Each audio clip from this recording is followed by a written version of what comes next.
was so excited when you asked me to do this because not only am I a fan of the symposium and have been a part of it, as you mentioned, for years, but am a huge fan of Viognier, and there's not much of it in the world. So let's just say I appreciate the great ones. And one of the great ones is certainly made by Louisa Rose. So I've had the pleasure of meeting you. I've had the pleasure of actually getting to visit Yolumba.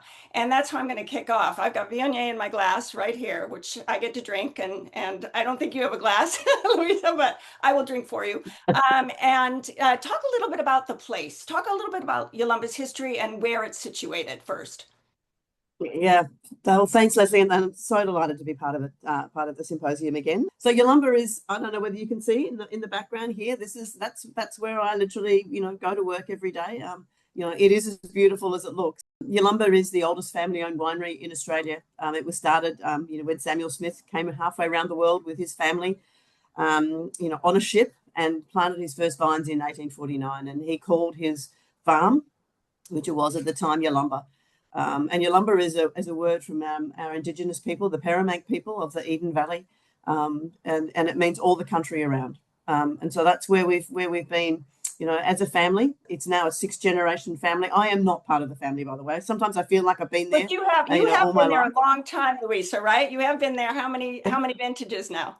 Yeah, so I've just finished my 35th vintage, working for the family, and they're an incredible family. So we're in the Eden Valley, and Eden Valley is part of the Barossa. So the Eden Valley is the cooler part, the higher altitude part of the Barossa, and that's where the Viognier comes from on as well. And of course, the Barossa is, if you think about the big map of Australia, we're in South Australia, just out of Adelaide, and we're basically in the middle of the country, but down the bottom. Our influence often comes from the Southern Ocean, which is influenced by the Antarctic at this time of year as well.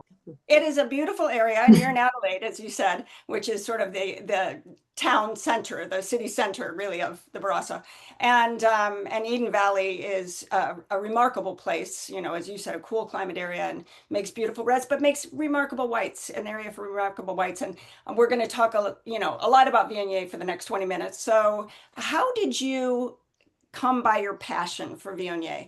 When I started at Yolumba, in 1992 for vintage, I was still studying, I was still learning, about wine, and I was at Roseworthy, which is part of the University of Adelaide. And, I came to Yolumba and I saw this variety, and I've never heard of Viognier. I don't know anything about Viognier. It wasn't part of our curriculum. It wasn't part of our tastings.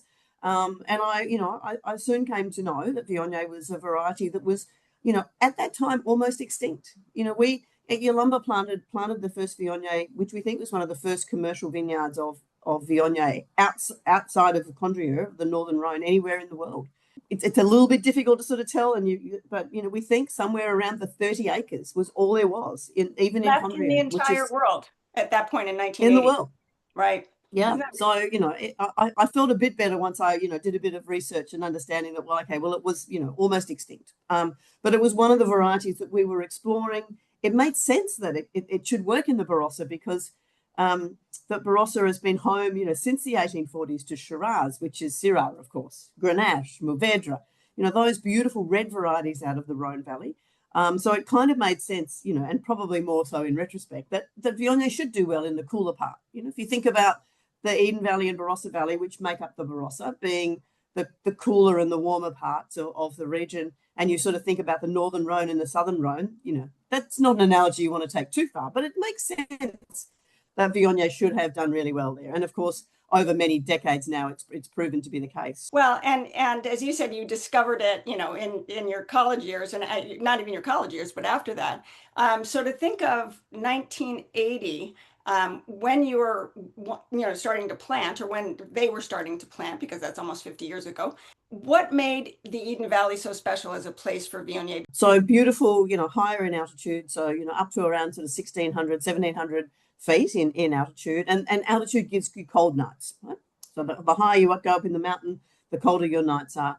And grapevines, when you're wanting to make an aromatic variety, that's perfect because the vines, they rest at night, they stop metabolizing, their enzymes stop working, they hold on to their acidity, they hold on to those lovely aromatic characters, and it turned, that's what Viognier loves. It's what, it's many varieties like that, but Viognier certainly has proven, to be at home there.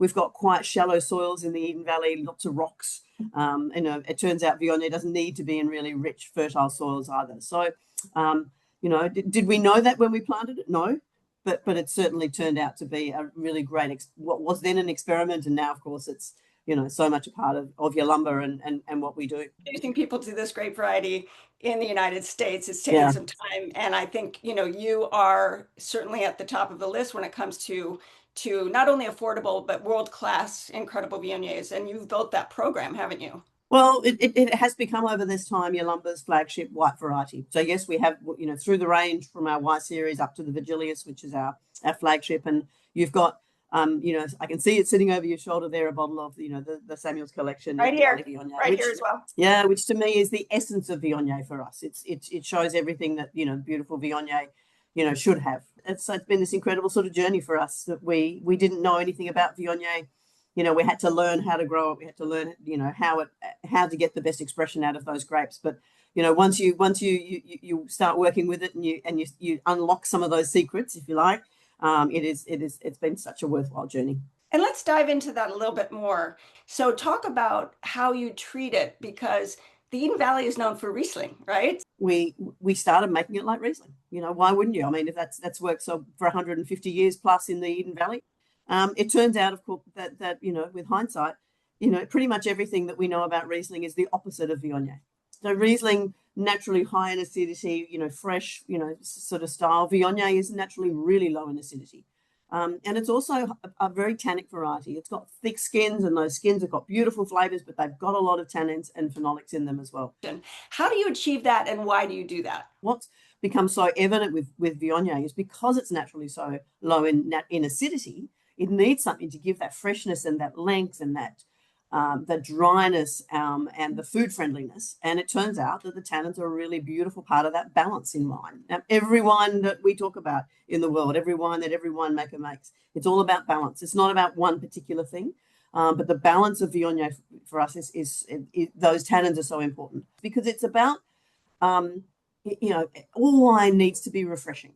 Right? It doesn't matter whether it's white or red or sweet or dry or anything else. The last thing that, after you've swallowed your sip of the wine, you should be left feeling refreshed. And it's the tannins in this wine that do that. It's what gives you the length. It's what gives you that dryness. People often say to me, oh, I don't normally like Viognier because it can be flabby or it can be oily, but I like yours because it's got more acidity. Your Viognier, in my estimation, is so delicious. And this is, $24, just incredibly affordable. It capturing that oily, that exotic aromatics of the grape variety, and then keeping and managing to keep the acidity is really masterful. As you said, it's about balance. How do you achieve that? What we found, over the years of experimenting, with Viognier, well, the thing that brought everything together and integrated everything and got that beautiful balance was when we started to make these wines, literally just using the wines out of the yeast that naturally come out of the vineyards, right? So these are, and in fact, it's something we learned from Viognier that we now do right through our wines at Yalumba. But that natural yeast is so important. There's so many different yeasts that live in the vineyard naturally. They come in, they piggyback in on the grapes, they wash off into the juice, and if you let them, they can do this incredible sort of fermentation for you that has so many different yeasts all doing a bit of work. They all have their own slight flavors and textures that they create, but all together you end up with this wine that's incredibly integrated. Right? So you haven't got the oiliness, if you like, and that sort of low acidity nature doesn't sort of stand out because you've also got those lovely fine tannins that we were just talking about, and that integrated. And Viognier often is higher in alcohol than other white varieties because you need to wait until the flavors are there in the grapes. You can't, if you pick them too early, you end up with a wine with no flavor, so that doesn't work. So it helps to integrate that. This wine is fermented in neutral, well-matured oak barrels. We don't want new oak flavor, but if we did, even if it would help integrate that as well. So, we found so powerful by using nature and by letting the biodiversity that we work so hard on in our vineyards, help us to make the wines. And, I think sometimes as winemakers, the temptation is to do things and to put add this or add that because, then you feel like you're creating that wine. In actual fact, if you actually let nature do what it wants to do and sit back and as scientists understand what you're doing and making sure things aren't going in the wrong direction, but actually trust in your environment, trust in the variety, trust in your vineyards, trust that those yeast are doing the right thing. And all of a sudden, right at the other end, you end up with these amazingly beautiful balanced wines. And I think, Less is more. that's, Less is more a lot of yeah, times. less is absolutely more. And in your experience over the last 30 plus years of making this wine, how has it evolved for you? For us, at first and foremost, it was about understanding this in the vineyard.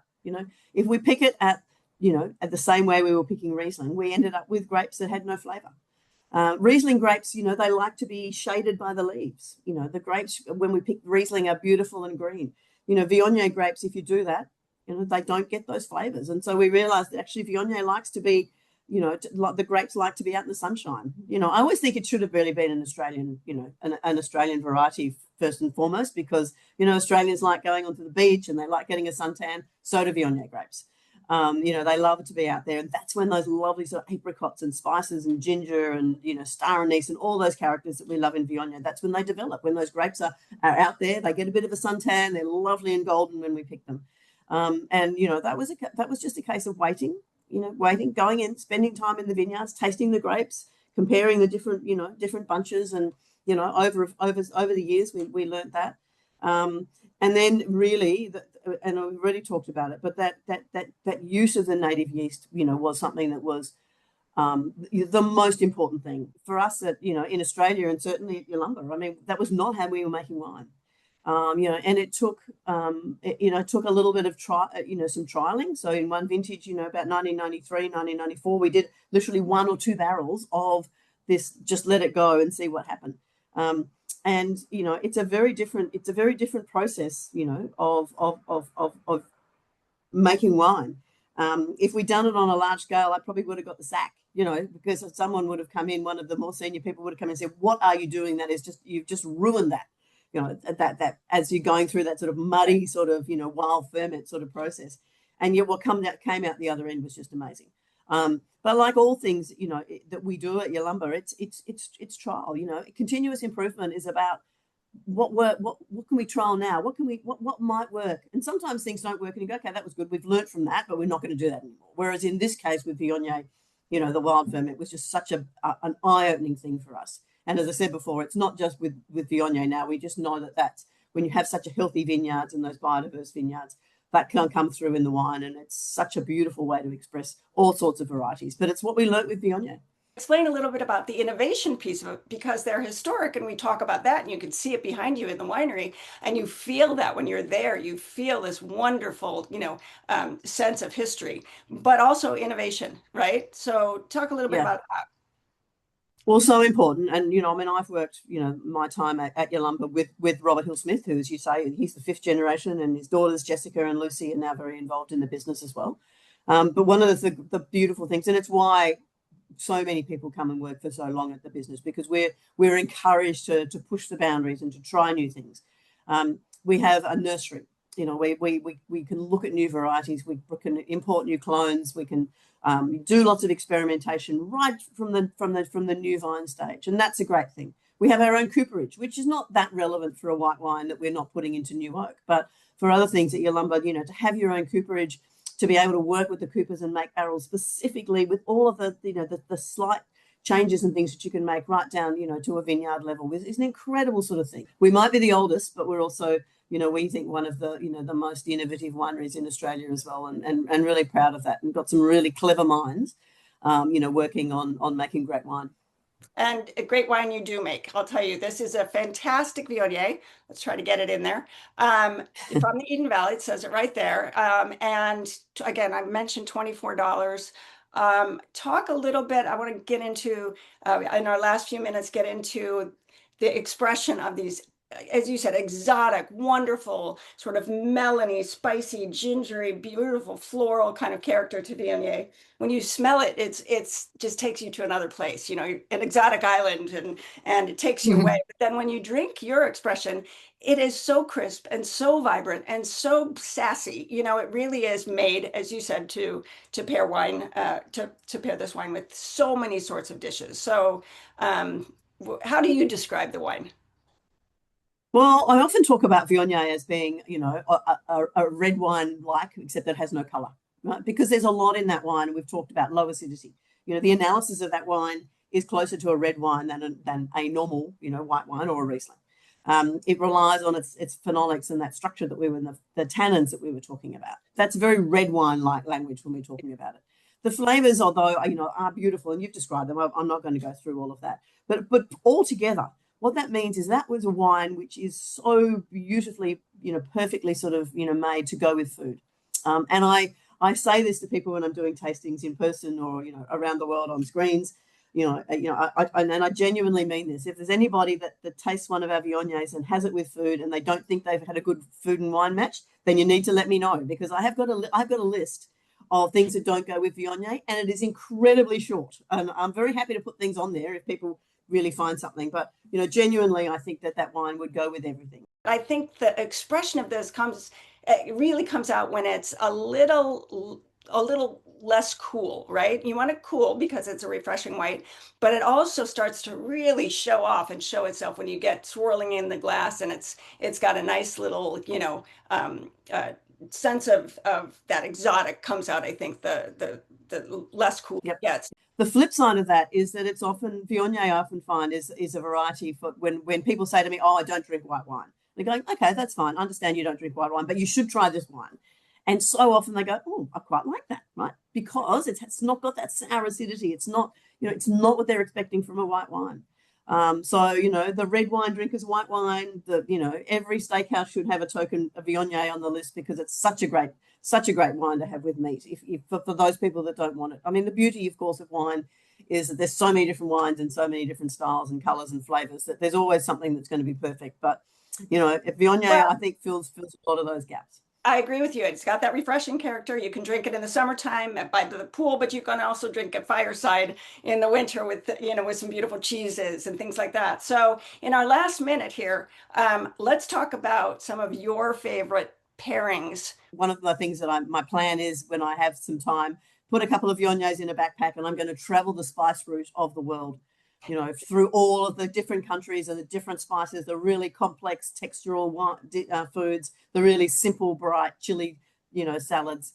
To me, Viognier is going to make it works all the way through that spice route. And that's the way I love, playing with Viognier and experimenting with Viognier in food. And, it stands up to all those beautiful spices and textures and complexities. But, if you just want to have it with a really beautiful Australian steak, then, that works as well. That's right. It's an incredibly versatile wine and incredibly affordable. Your expression is world class, and you have other expressions. I salute you for crafting this beautiful wine, and I will drink mine. I've got it sitting here and commemorate your more than 175th anniversary for Yalumba, right? So thank you. Yeah, so this year in November it'll be 177 years.